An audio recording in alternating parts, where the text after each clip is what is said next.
An increasingly bitter dispute has been playing out in recent weeks between Congressman Patrick Kennedy, the youngest son of the late Ted Kennedy, and his Roman Catholic bishop.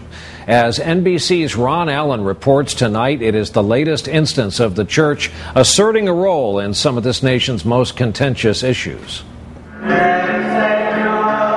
As the nation grapples with emotional issues like health care reform, abortion, and same-sex marriage, the Catholic Church is flexing its religious and political muscle. All health insurance plans. Caught up in an unlikely personal argument with Representative Patrick Kennedy, son of the late senator, over his bishop's request in a confidential letter not to take communion because he supports abortion rights.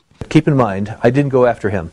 He started this dialogue when he attacked the church now nearly a month ago. To receive a sacrament, you have to be in union with the church.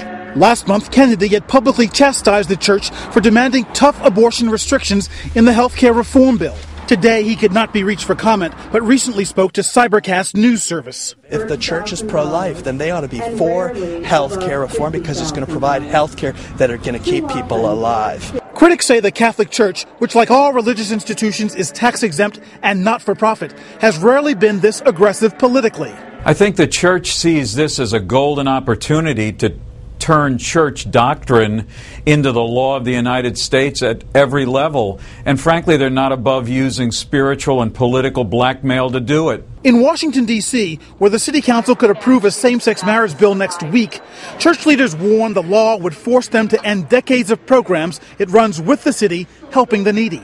That's because the law would require groups like Catholic Charities, which accept public funding, to provide full employee benefits to same-sex couples, something the church refuses to do. Church leaders say they are morally obligated to take strong stands on policy issues. We have the right and the duty, I think, to bring a spiritual vision and spiritual values into these discussions. Equal rights! Discussions over heated issues that divide a prominent congressman and his church and Americans of all faiths. Ron Allen, NBC News, New York.